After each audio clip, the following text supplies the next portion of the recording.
We are talking Detroit Lions right here on ProLine TV, part of the Ourlads Football Network. I'm your host, Greg DePalma, and whenever we get a chance to talk about the Lions, and this is going back some years now, it is this gentleman here, Jeff Risdon, thelionswire.com. Actually, it is lionswire.com, correct? I'm no longer there. I actually have moved full-time. My Lions stuff is now at the Detroit Lions podcast full-time. I switched that a couple months ago. Oh, okay. Well, congratulations. Thank you. It's been a wonderful move. It's been very good for me.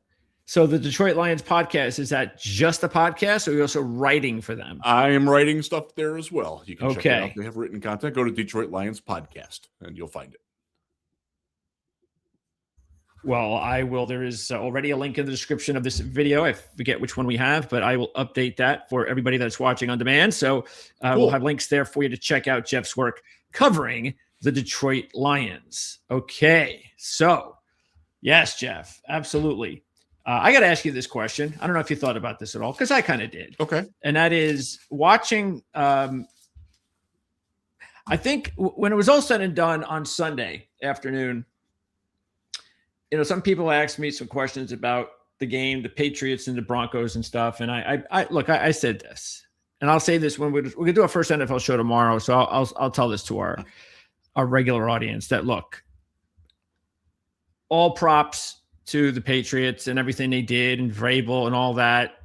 Great job. Great season. Enjoy it. Okay. Now that that's out the window, there has not been a team that's had a luckier season than the New England Patriots, from their road to the easiest schedule in the NFL, to getting to play a banged up Chargers offensive line, to playing the Houston Texans without their elite number one receiver, to playing the Denver Broncos without Bo Nix, and they've landed in a Super Bowl somehow. And then I look at teams like the Detroit Lions, and I look at all of the, especially recently, with the talent that this team has had and the injuries that they've had to deal with. And I say, if there's a team or a franchise that deserves to have luck, it's the Detroit Lions. It certainly isn't the New England Patriots. No. Of all franchises. That franchise does not deserve a lucky, here you go. Here's your Super Bowl. Here's another Super Bowl game for you, which I think they're going to get blown out. But that's still not the point. The fact is that they actually got there. Did you even think about that yourself as a Lions fan, about how does this team, this franchise, get so lucky and we have to deal with all the injuries? It does make you wonder why the Lord shines upon some franchises and not some others. Yes, it does. I am a believer, though, that you do make your own luck. You do, and that's what they deserve credit for. They have taken advantage of it. Yes. And the Lions had a pretty good road a couple of years ago when they couldn't take advantage of it, and that's still frustrating to this day. But I still am very happy where this Lions team is, and next year we could be the dog's ass that the Lord shines the sun upon. That's what we strive for, right? That's right. So let's talk about this Lions offseason, because it's been underway for, unfortunately, a lot longer than they'd like. Yes, so first, let's talk about the cap, because the cap really doesn't equate the way it should when you look at it. But when you do see minus $16 million, the only thing that I'm looking at is, does that mean that the Lions are not going to have enough money in order to go out and sign big-time free agents? Is this going to be one of those off seasons where they're just going to have to deal with some issues because of their cap? Yeah, you're not going to be in the market for the top-end free agents that are out there. But then again, this team doesn't really need that either. Okay. Your big-ticket items, other than an offensive tackle, but what offensive tackle worth his salt hits free agency and commands a lot of money, They don't need quarterback. They don't need cornerback. They could use a defensive end, but I think we're going to get to the guy that they're going to keep. Wide receiver, they're fine. Their top two are locked up. They have their premium tight end. They're not in the market for any big ticket guys. Now they have to do a little. they can go to the bank of Jared Goff and restructure and get some money from him. Sure.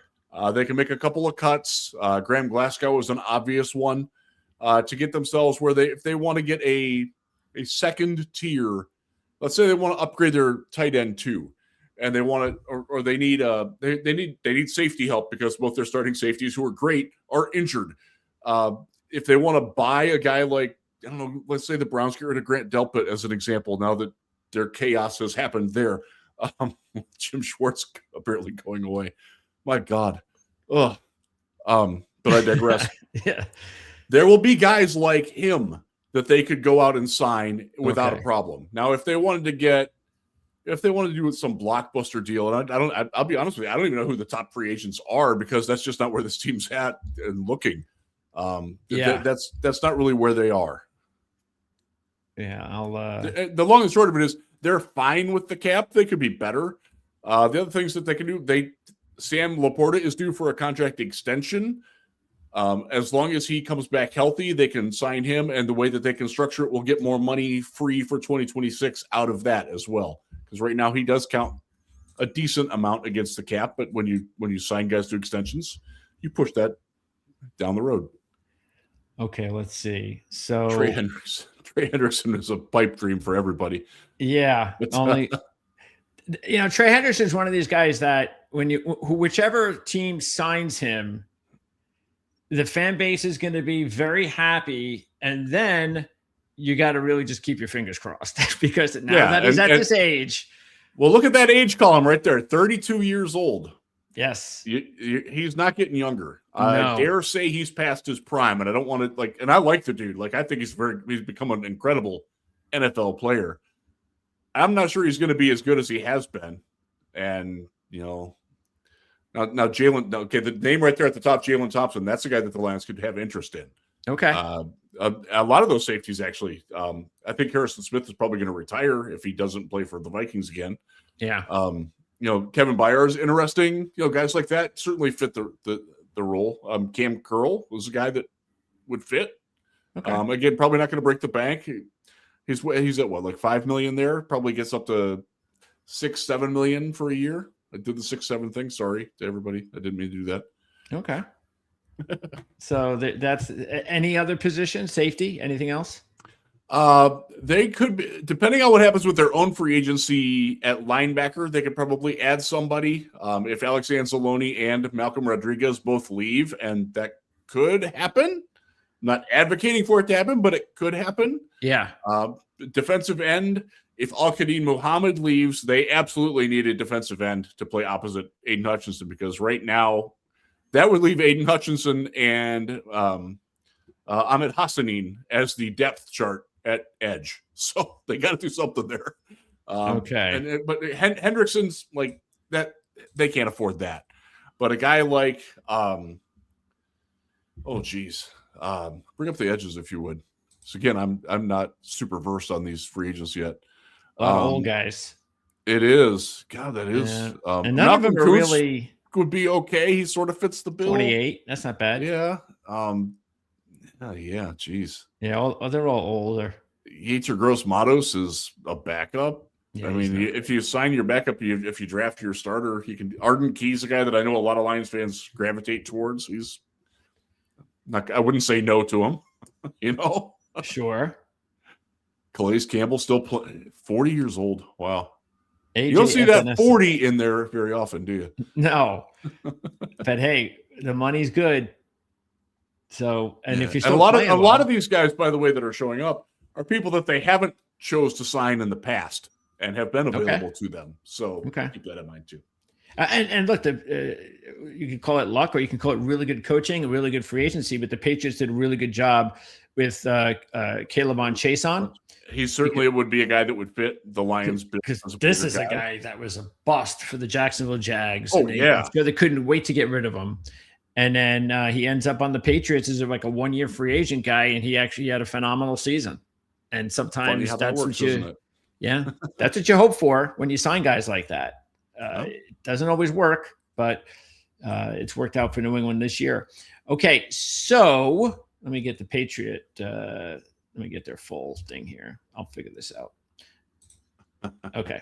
So before we get into that, let's picks. There's no third rounder? Correct. Okay. Everything else was supposed to have 2, and they have none because they traded them for Isaac to slot. Okay, and that's fine. Happy with that, right? I am happy with that. I'm more happy than most Lions fans are about it. Oh, really? But he's got to play more and show a little bit more. He's a good player. Like, I don't think people are sour on him, but giving up, they essentially used 3 third-round picks to draft him, and he's your number 3 wide receiver, and will stay your number 3 wide receiver for his rookie contract. Basically, there's a cost-benefit analysis which probably needs to be deep dived into at some point there. Okay, well, but he's a good player, no doubt about it. He seems to have it. I mean, he's a young kid, so he's local for me too. So I have a higher opinion of him. He played in the same high school athletic conference as my kids do. In fact, my daughter is playing at his high school tomorrow night in basketball. So, like, it's hard to separate that for me. The fact that he's a local boy done well and has done well for himself. Yes. Year 2 is always a big one because he had a good season. A lot of times you get these third-round receivers, they do nothing. So he definitely showed something. That's the Steelers. They know all about that. Oof, that's a good one. Okay, so let's talk about Lions free agents. Okay, so here's the list. And you mentioned Anzalone because he's a big one. Even though he is getting up there in age, but do you think that – I mean, how did he play? Did he play like he hasn't lost a step? When he was healthy, yes. He did get dinged up at the end of the season. Most Lions fans, probably their lasting memory is him losing a coverage battle against the Steelers running back, Kenneth Gainwell, on a wheel route. And Gainwell caught it. Anzalone somehow never made contact with him. That's not Anzalone's fault either. He was trying to make a play. And Gainwell won it for a touchdown. That is basically the play that ended the Lions' playoff hopes. But Anzalone has grown. A lot of fans did not like him for the first couple of years, and he has become much more appreciated by the fan base. He is aging. Yes, that's fair. He has been a guy who's gotten more, I want to say, testy on social media, but has become more aware. And he has indicated that he would like to come back, but it's not his choice. You know, he's going to go where the money is, and if the Lions offer him the most, he will take it. I don't think there would be any Lions fans that would be upset if he returned, but I also don't think that it's going to be one of those like, oh God, we lost Anzalone, what do we do? Yeah. You know, it's kind of not that guy. But great locker room guy, and is still far and away the best coverage backer on the team, and that would need to be replaced, and that's not easy to do. Yeah, I could see the Jets making a play for him. Yes, with Aaron Glenn, absolutely, and with the money they have.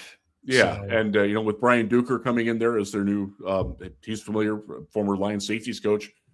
He's very familiar with Anzalone, so that there's a draw there. I suspect there will be a bidding. I'm not going to say bidding war, but there will be competition for his services this offseason, and he's earned that. DJ Reader, he is 32. Will he be back? I doubt it. They drafted Tyleik Williams in the first round last year with an eye towards Reader not being back. Reader did not have a great year either. They do have some depth on the inside, so he's probably not coming back. Roy Lopez? They would love to have Lopez back. And Lopez played better than Reader did this past season. And you see the comparative salaries there. Yeah, I expect Lopez to be back. I think he's going to be a priority as their number 3 defensive interior player. He did very well down the stretch. Okay. Other linebackers, Malcolm Rodriguez, what's his health status? He is healthy now. He missed the start of the season coming back from an ACL. He's a great number 4 linebacker, very good special teamer. That's probably his NFL ceiling. And I say that as somebody who really, really likes Malcolm, like personally. I don't think you overpay for that, but it would be nice to have him back. Grant Stewart is kind of the same guy. Stewart's a little bit more special teams oriented, but they'd like to have him back on special teams. For a while, he was their kick returner. Grant Stewart? Grant Stewart was the kick returner. Wow. Of intent going into the season. Okay. They nixed it because he fumbled a ball in the preseason game. Well. But they do like him. And he's a guy that he knows the defenses. And don't rule out Zach Cunningham coming back as well. He was hurt. He did very well for himself this summer before the injury. And he could be a guy that comes back, former NFL tackling champion as a reserve. Another guy who whip smart dude. Understands the defense, understands where he needs to go, and he can cover a little bit. So I wouldn't surprise me at all if he's back too. Let's see. Now Davenport, there's a guy that can never stay healthy. Let's hope he's not back for his sake, because I tell you, if the Lions bring Marcus Davenport back, Lions fans might riot. Like, just they've got to read the room here and understand that you can't bring him back with any expectation that he's going to play. Because I've done it 2 years in a row, and it's burned them 2 years in a row. And that's, again, that you shouldn't make decisions based on fan interest or whatever. Sure. But you've got to understand where you're at with this group and where he is. Again, nothing against Marcus Davenport. I just hope for his sake that they don't bring him back and he winds up going somewhere else, because he's not going to get a fair shake with the fan base or the media here. And I'll include myself in that. I don't want him back. Yeah. And he's nothing personal, but and he's not going to get any money. He'll just get $1 million or $2 million, and hopefully he'll get healthy. Yeah. But hope so. You need to change the scenery sometimes. Sometimes it's just luck. You just got to go somewhere else. Muhammad, I hope he's back, but he's going to be pricey. He finished with double-digit sacks. For as much belly aching as we, as Lions fans and media collectively do about, you got to get somebody across from Aiden Hutchinson. Well, they had Al-Qadim Muhammad, and he got 11 sacks, was amongst the leaders in pass rush win rate throughout the season. Where did that come from? You know what? He is a reclamation project done right. Okay. Wash out of Indianapolis. The Lions, gave him a cup of coffee in 2024 season when everybody was hurt. They liked what he offered. They gave him a bigger role this past season, and he played like he earned it. Good for him. He's an older guy. This is his last chance to cash in.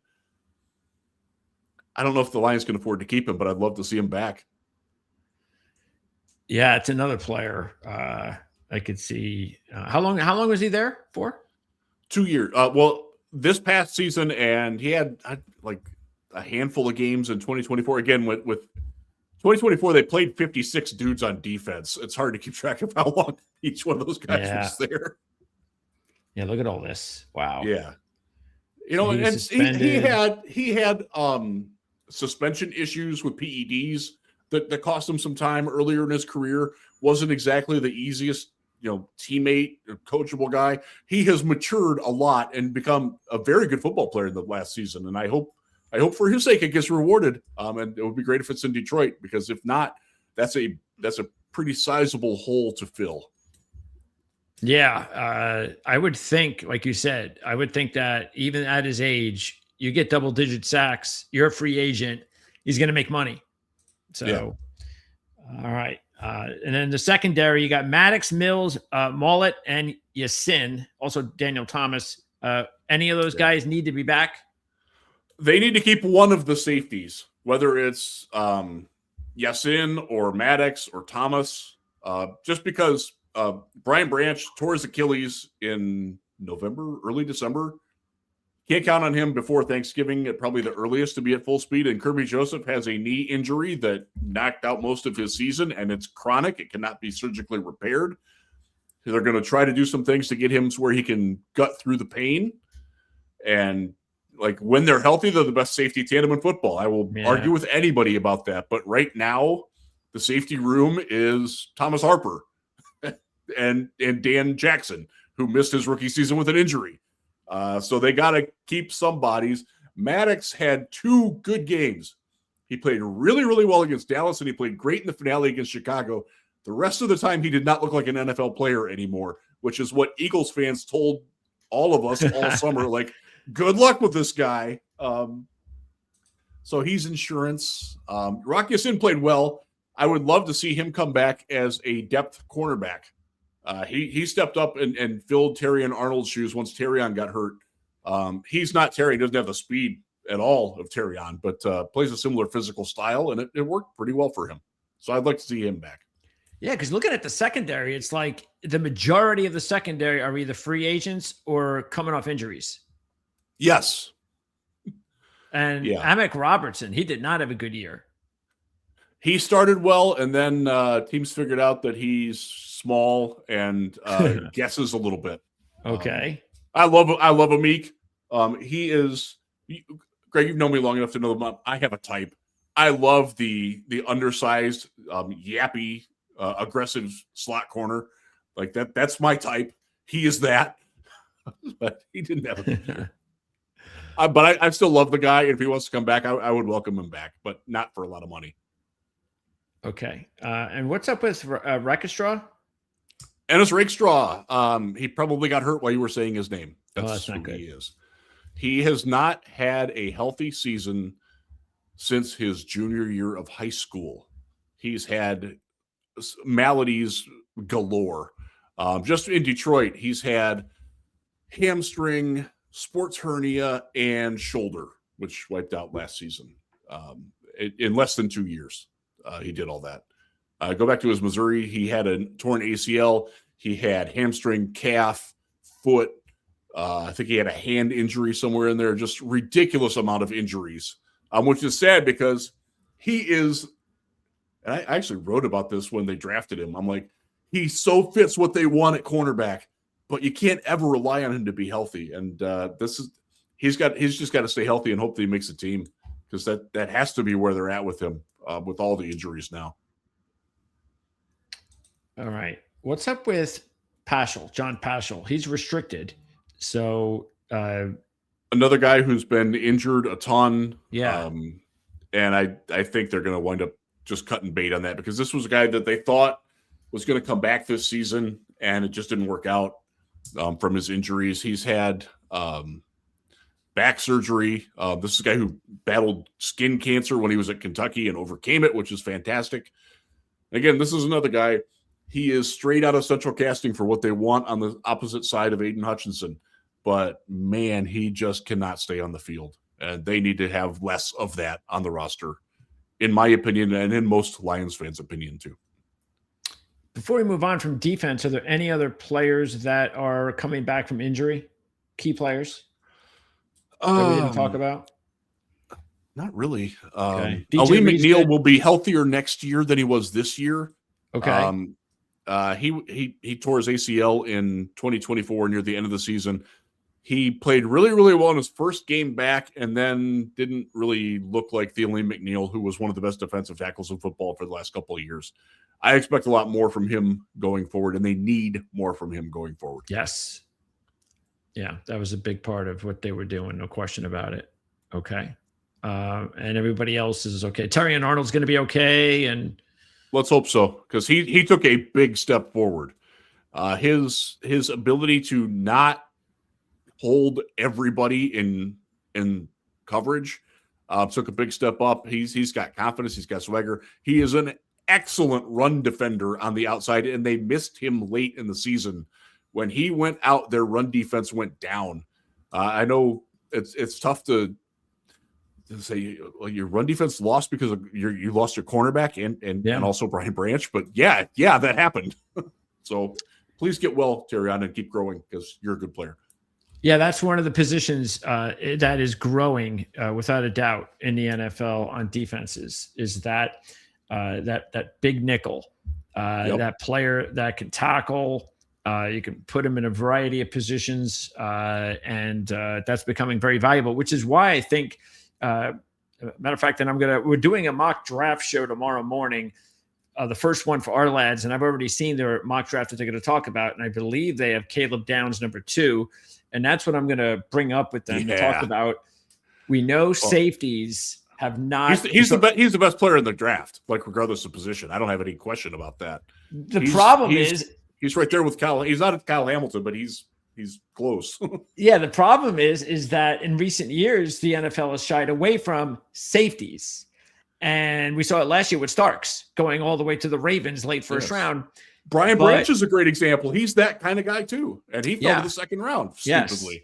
So that's why when I saw it down second, I was like, okay, then there's got to be more to Downs' game that says he's a difference maker for these reasons. And that type of player that we just talked about that the NFL is looking at.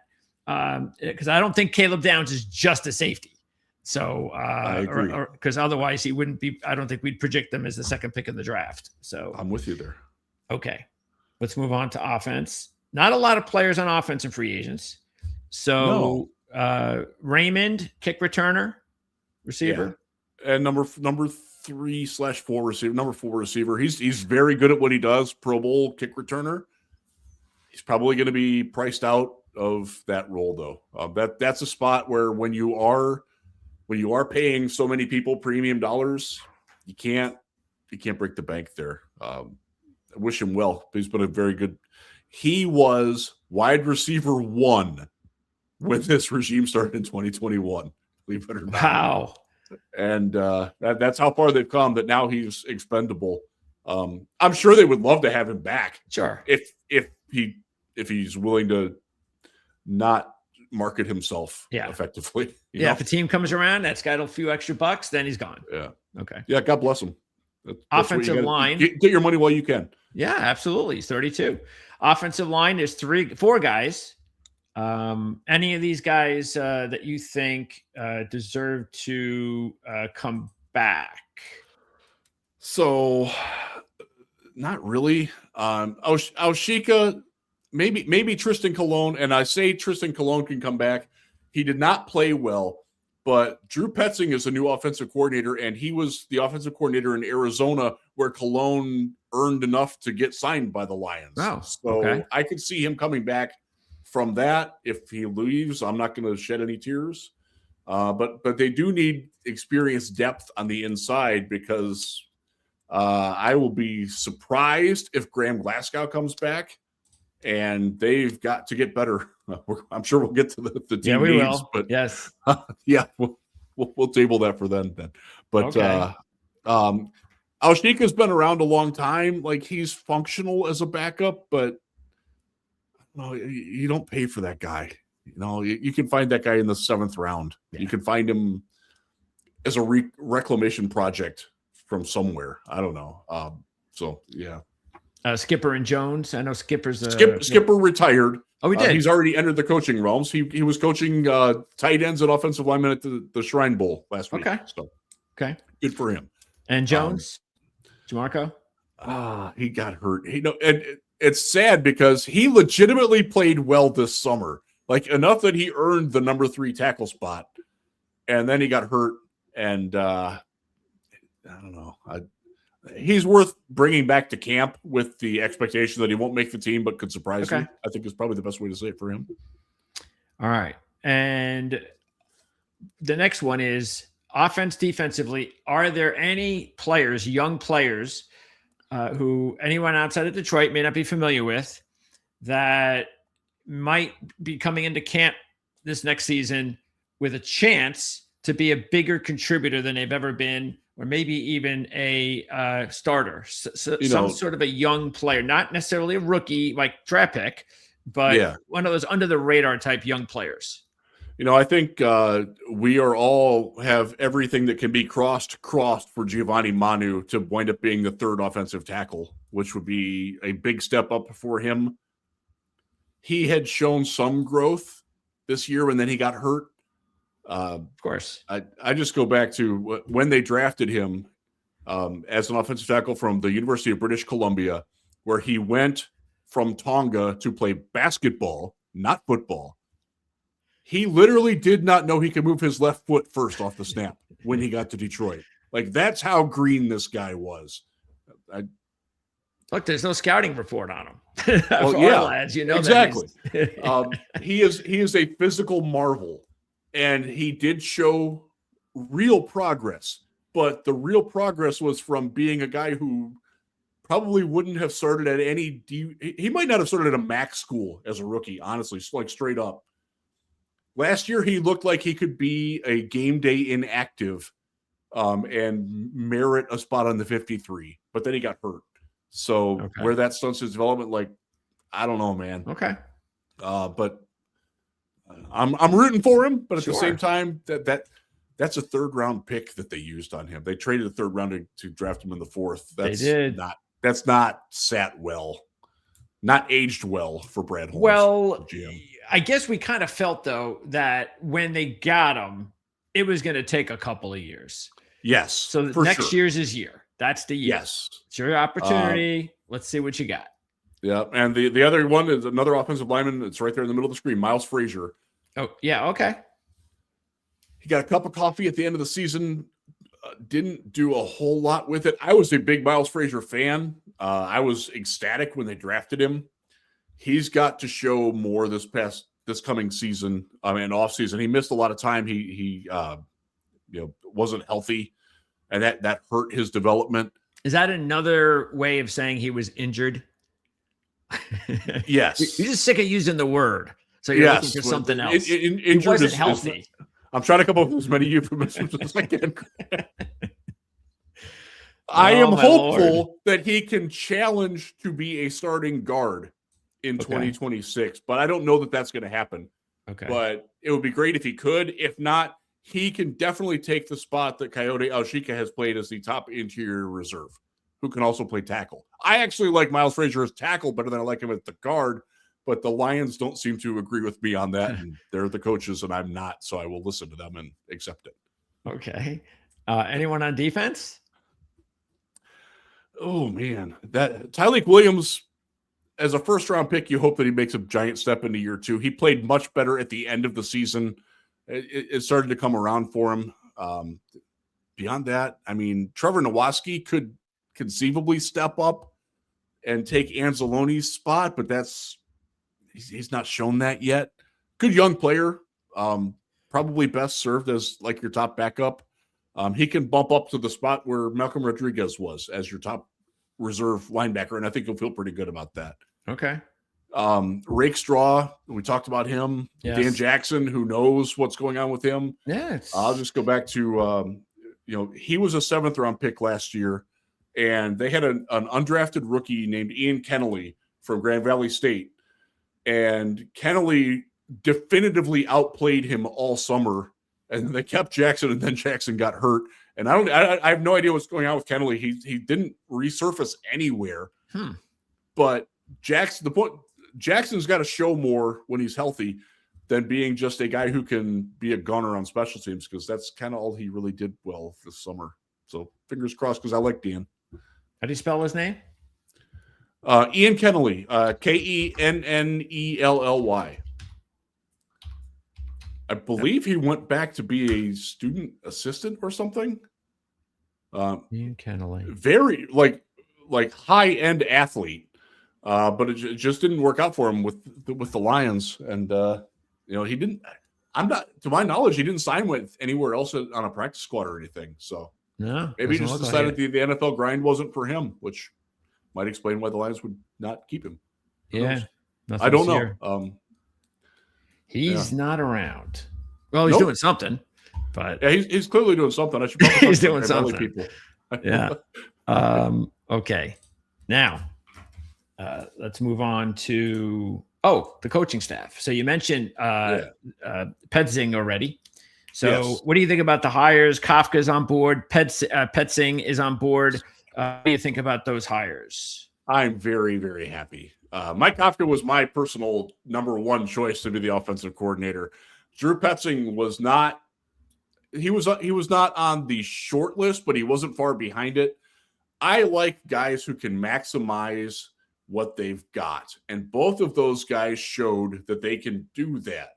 Now, the result, again, they're coming from bad football teams. Like, true. Make no mistake about that. If you ever want to feel better about your own team, go look at the starting offense that the Arizona Cardinals trotted out in their loss to the Houston Texans. Like, there were guys I legitimately didn't know who two of these guys were. And I watched a crap ton of football. I've been covering the draft forever. Who is that? I know. And they scored 20 points against the Texans. That impresses me, Greg. Sure. It impresses Lions fans more than it does. I think most of them are coming to the conclusion, like, okay, this guy, they had a pretty good run game. They did a lot of really good things with their tight ends.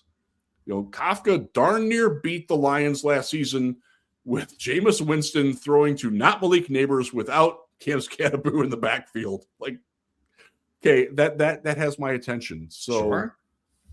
They understand how to turn chicken bleep into some decent salad. And that's not something that happened in 2025 in Detroit. They for as successful as they were still a top 5 offense. They wound up leaving a lot of meat on the bone because they didn't adapt to the personnel that they had after injuries very well. And both of these guys have shown that they can do that. So I'm very, very excited about what's going on with the coaching staff. I'm much more so like there will be a lot of Lions fans who will put comments in here. They're like, he's crazy. We hate this hire. And why is that? Opinion on that? Because everybody got hung up that Mike McDaniel was out there and they interviewed him. And even though he would have been a rotten fit in Detroit, I've tried to make that as clear as possible. Yeah, exactly. That's like completely opposite of their head coach. It is completely. It would make no sense. Yes, it made absolutely no sense at all. And then the fact that he gets hired by the Chargers, but is still shopping himself. Says, like, what are you doing, dude? Like that's not Detroit. He's just not. But fans get dug in on. This is something that's more peculiar with Lions fans base than a lot of other fan bases. They get their sights set on a certain name or guy, and when they don't get him, like no matter who it is, even if they were, we could have hired name offensive player X, and they wouldn't have cared because it wasn't Mike McDaniel. And that's who they got sold on early by a couple of influential media people. And that's very unfortunate, but that's what Drew Petzing has to go against. Sure. Hey, I know how fan bases can be as a Jet, especially ones that have had a lot of losing. And the Lions, of course, they've had their share of losing for many years. Hey, neither of us is Cleveland, and that's a good thing. That is true. That is true. The Jets do have a Super Bowl, even though it was many, many years ago. Anyway, so let's now turn so you mentioned a few of these rookies. So when you look back at the class and how it was done, what did you think? What was your overall Ratledge played well. Ratledge might wind up being the center of the future, but he was first team all rookie at guard and earned it. Had some rookie moments, but also looked like a guy who's going to be at least a decent long-term starter. Tesla is probably the same. I think he's going to be a very good number 3 wide receiver going forward and has shown a lot of ability, unique ability with his length and size and athleticism. The catch that he made in the back of the end zone, my God, like there's not a lot of dudes that can make that. It looked like Mike Evans, honestly. And I'm not saying that he's going to be Mike Evans because he's not, but he can certainly be the number 3 receiver in this offense. And Dominic Lovett pretty much only played special teams. That's another one where they probably could have gotten him undrafted and it would have been the same deal. But I don't know. He is definitely fast and tough, and that will give him a chance to replace Khalif Raymond in the lineup. Okay. We have a question here from Detroit fan man, fan man 9899. Was Wingo benching and who's that? Aleem McNeil. Aleem. Talk about. He's referring to Mekhi Wingo was a healthy scratch for almost the entire season, and the issue with Mekhi is he doesn't have a position.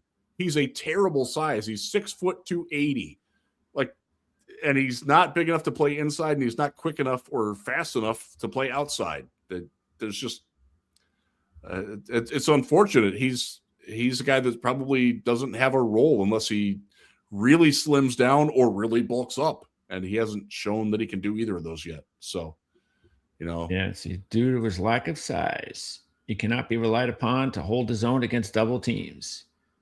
He can't even handle single teams inside, and that's been the big issue. And the way that they play defensive end, he's just not. He's not a guy who gets off the snap fast enough. He's not a guy who can shed fast enough. He made one really nice play. I think it was in the Chicago game. It might have been the Minnesota game. And everybody got super excited. And then they went back to running right at him, and he couldn't do a darn thing. Yeah. That's unfortunate. It probably was an accident. That's all. And, I just landed on a good play. And that's how it works sometimes. What was that term?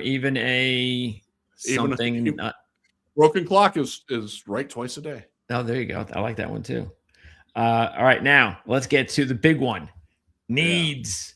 Now, obviously, a lot's going to happen with who gets signed, who doesn't, and all that. But at this point in time, if again, and guessing that whether or not you think certain players will get signed or not. Right. Is there a definite number one, without a doubt, need on this team? Interior offensive line. Okay. Number one with a bullet. Okay. Now, there is an asterisk. If Taylor Decker retires, offensive tackle shoots the number one. And he has talked about retiring. So, offensive line together, number one and number two. Put it that way. Offensive, you mean to tackle too? Yeah. So you think they'll go? You'll think they're going to go with, or you think they should be concentrating on both inside and outside offensive line? Absolutely. More than anything. Okay. Because when Decker has talked about retirement, he and Frank Ragnow, who retired suddenly last offseason and have left a massive hole in the middle of the offensive line later than they could fix it. Look, the way Decker has talked, I would love to have Decker back, and I hope he comes back.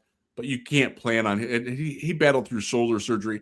He after one of the games, it was mid-season. It might have been the Dallas game, and they were asking him questions after the game, and he's like, "Guys, I'm so loaded up. I really don't remember what just happened."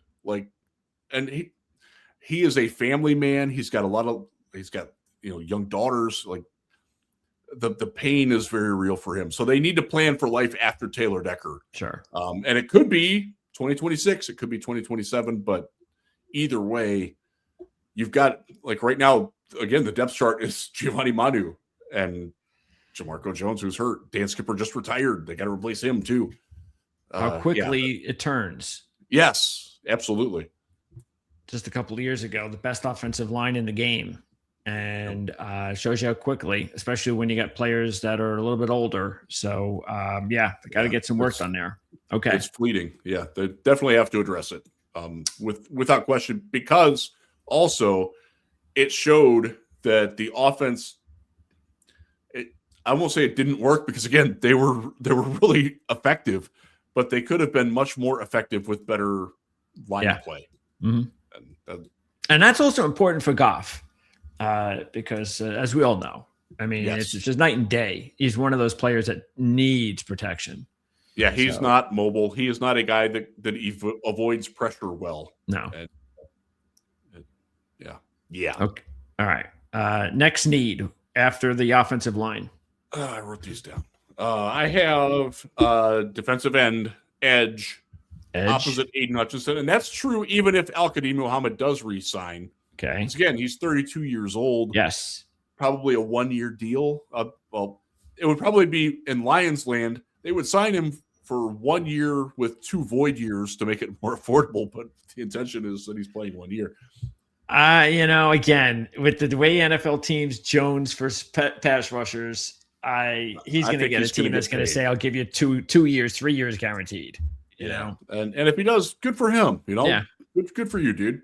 Sure. But they've got to get somebody there as a long-term solution, because they do not have that right now. There's some hope that Ahmad Hassanin, who got hurt, he was a 6th or 7th round pick out of Boise State last year, got hurt. They actually cut him with the gentleman's agreement that he would come back, and he did. He honored his word. Now he's on a futures contract. He's a bundle of energy, a whole lot of fun, but still not a great football player. So there's work to be done there.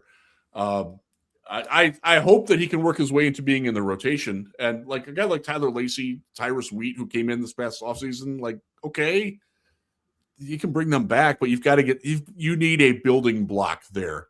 And this seems to be a good draft. You can talk to your Ourlads guys about this. I think the day 2 pass rush crowd is pretty good this year. And we're seeing some of those guys at Shrine and Senior Bowls. Like, you can probably get that on day 2, maybe. Now, you only have 1 pick on day 2 for now. I wouldn't. The way that the Lions have drafted and been aggressive, it wouldn't surprise me at all if they traded next year's 3rd round to get back into the 3rd round this year or something like that. Who knows? Hey, it's possible. I mean, they really do. They can't afford another non-playoff season. So no. Too many guys that are ready to take that next step. Let me see what they've got here for later in the mock with the edge. Caleb Lomu is nice. I like him in Detroit. Early favorite for me at 17. Who's that? Caleb Lomu from Utah, the offensive tackle. Oh, okay. You guys can go on. I think it was Houston there. There you go. Yeah, or San Francisco. That's a good pick for them too.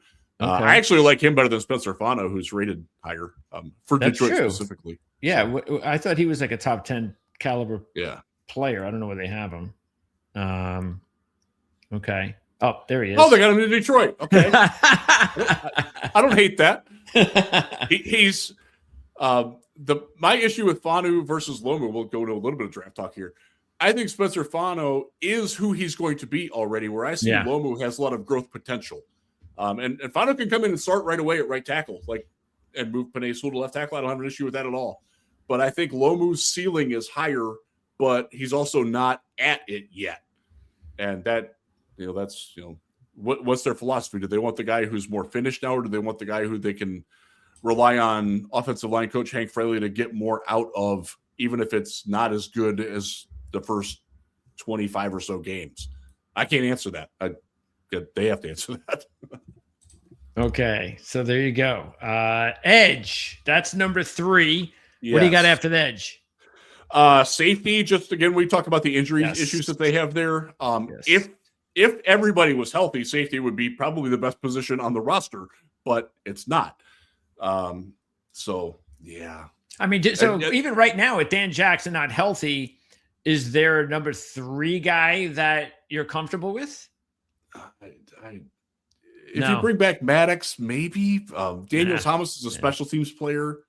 So I don't know, man. Okay. That's a tough one. Harper played well. Like Thomas Harper, again, if you take the top 3 safeties and they're all healthy, the Lions have the best safety room in football. Like, it's not even close. Harper played well, but asking him to be your number 1, he's going to need a strong number 2 with him. Okay. And again, fingers crossed that Kirby Joseph can get back and play, but you've got to have the contingency plan in place that he can't. And I hate saying that. What are the odds that what is your guess regarding Branch and Joseph healthy next season? Branch won't be. Just the Achilles tear when it happened. He's going to miss the entire offseason. That's asking a lot. And so much of his game, too, is the fact that he can, I don't want to say teleport like Myles Garrett, but he winds up being where you don't expect him to be because of his burst.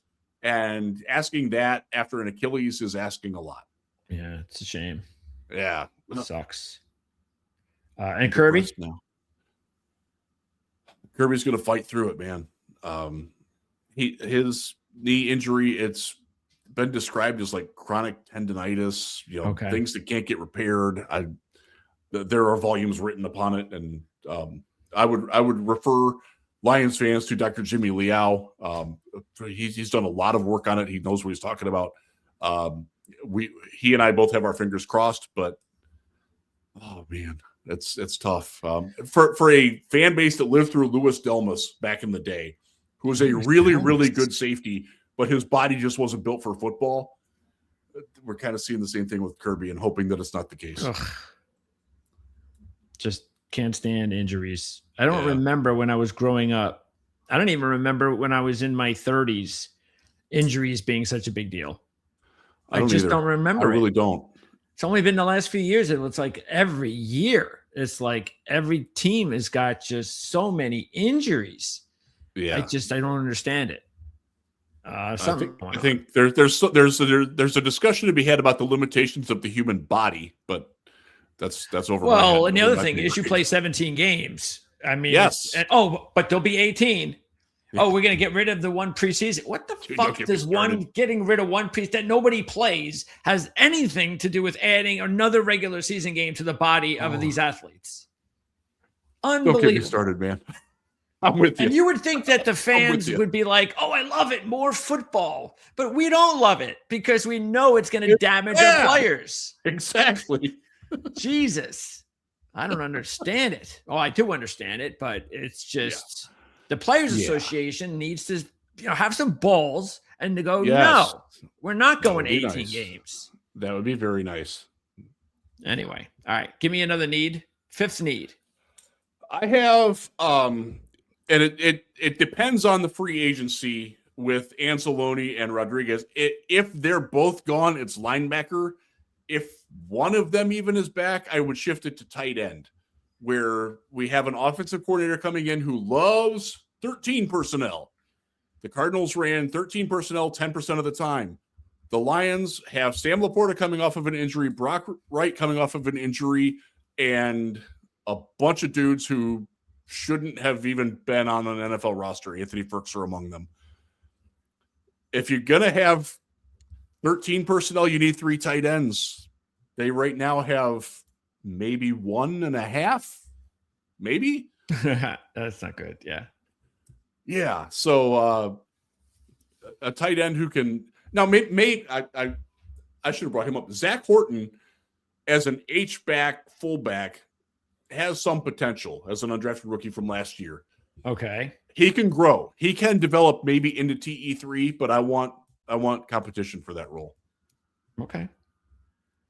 Let me see. We've got the tight ends in here somewhere. Let's see. I have not broken down the tight end class yet. A lot. Michael Trigg would be interesting, although I'm not sure he's going to fit the Lions' mentality. But like Koziol, Justin Jolly, who's hurt. Oh man. He is? What happened? Yeah, when did he get hurt? During the season. I think he's back now, but okay. He's had some injury time. That one of my biggest complaints about Brad Holmes as the Lions GM is that his money ball idea is that you can draft injured players or players with significant injury histories and get them at value, but he depends too much on that. That's. I remember who is my GM, my World Series GM with the Nationals, Rizzo, loved to do that. He would draft Tommy John guys. Yes. And I was like, all right, well, but it's baseball. So it's completely different because there's so many players and there's so many pitchers, and pitchers are going to have Tommy Johns anyway. So it's like, I understand it, but in football, the player lifespan is so small that that's taking a big chance. Yeah. The Ennis Rakestraws and Josh Pascals and Levi Onzariques and there's too many of them. Out.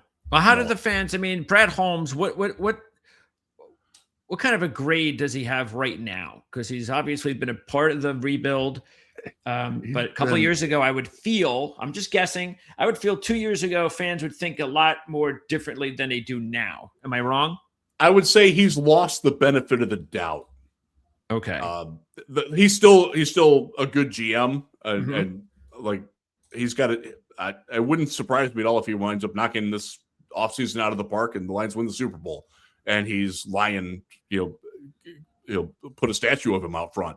That absolutely is still within the realm of possibility, but he has lost the benefit of the doubt with a lot of the fan base and some of the more vocal media that are not trust. The big phrase was trust in Brad and let Brad cook.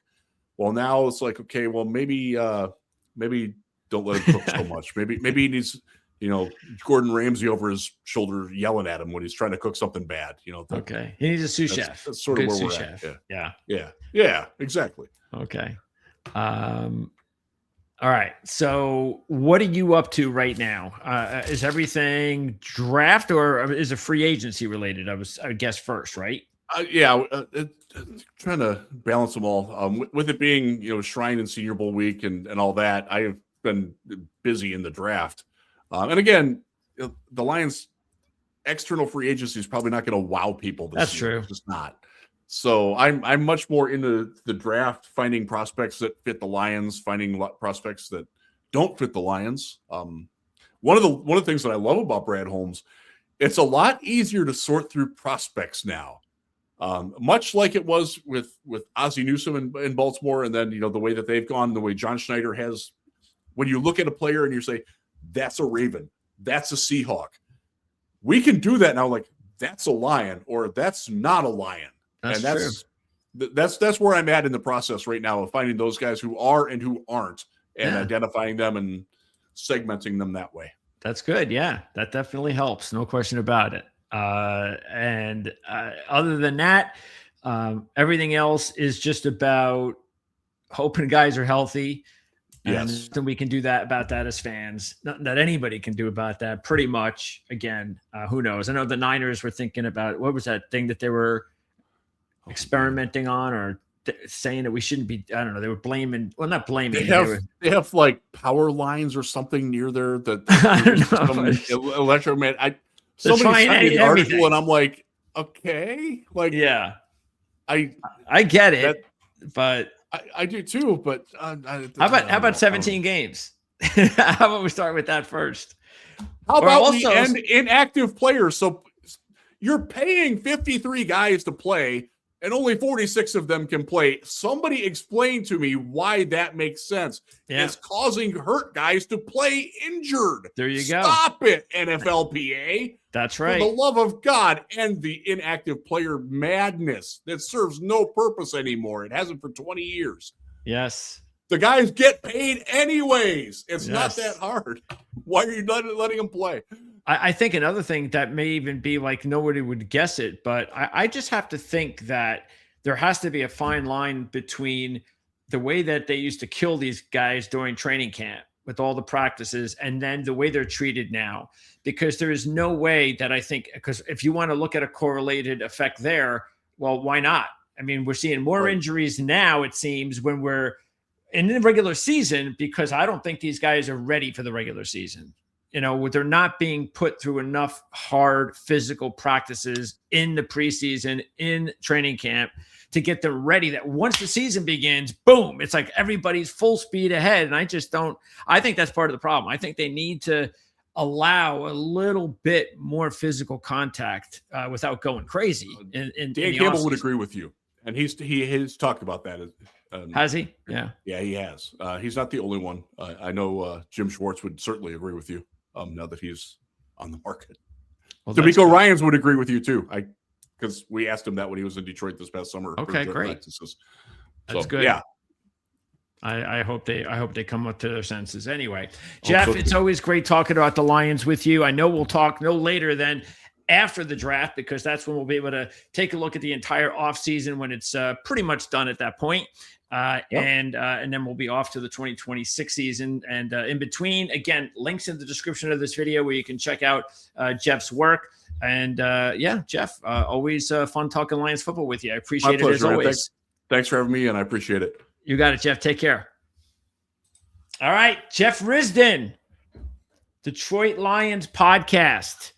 So I'm sorry for the live viewers. I'm going to have to get those links updated, and I will. I promise you. I'll see you tomorrow for our football coverage. Is going to be at 1:00 with the Playbook podcast with Mark Lawrence and Andy Isco and myself, and then I'll be on at 8:30 to talk football with the Miami Dolphins and Jason Sarney. So that's football only. And then again, don't forget the mock draft special. That will be tomorrow morning at 8 a.m. So I've got a busy day tomorrow. I got 3 football shows. And if you guys are interested in horse racing, I have a horse racing show at 4:00, I think. So very busy day tomorrow. On Thursday, it starts at 8 a.m. talking NFL mock draft. So all those picks that you saw on the screen there from the Ourlads website. That's their first mock draft. They just put it together a couple days ago. And so both leading scouts at Ourlads will be with me tomorrow. We're going to go through the draft, all 32 picks, and find out a little bit why they thought that those picks and those teams made sense and so forth, and overall analysis. So that'll be good to get the ball rolling with the first mock draft of the 2026 offseason right here on the Ourlads Football Network. And then it's off to talking about the championship weekend last Sunday, and the Super Bowl, of course, early Super Bowl talk, maybe some college football talk about some of the coaching hires, things of that nature. Again, that's at 1:00, and then Miami Dolphins interview at 8:30. So that's football on Thursday. Right now, we don't have anything scheduled for Friday, but it's early. So that's going to wrap it up. Thanks for tuning in. Thanks for your questions, your comments, all of that. And I'll see you guys soon right here. Ourlads Football Network, Proline TV.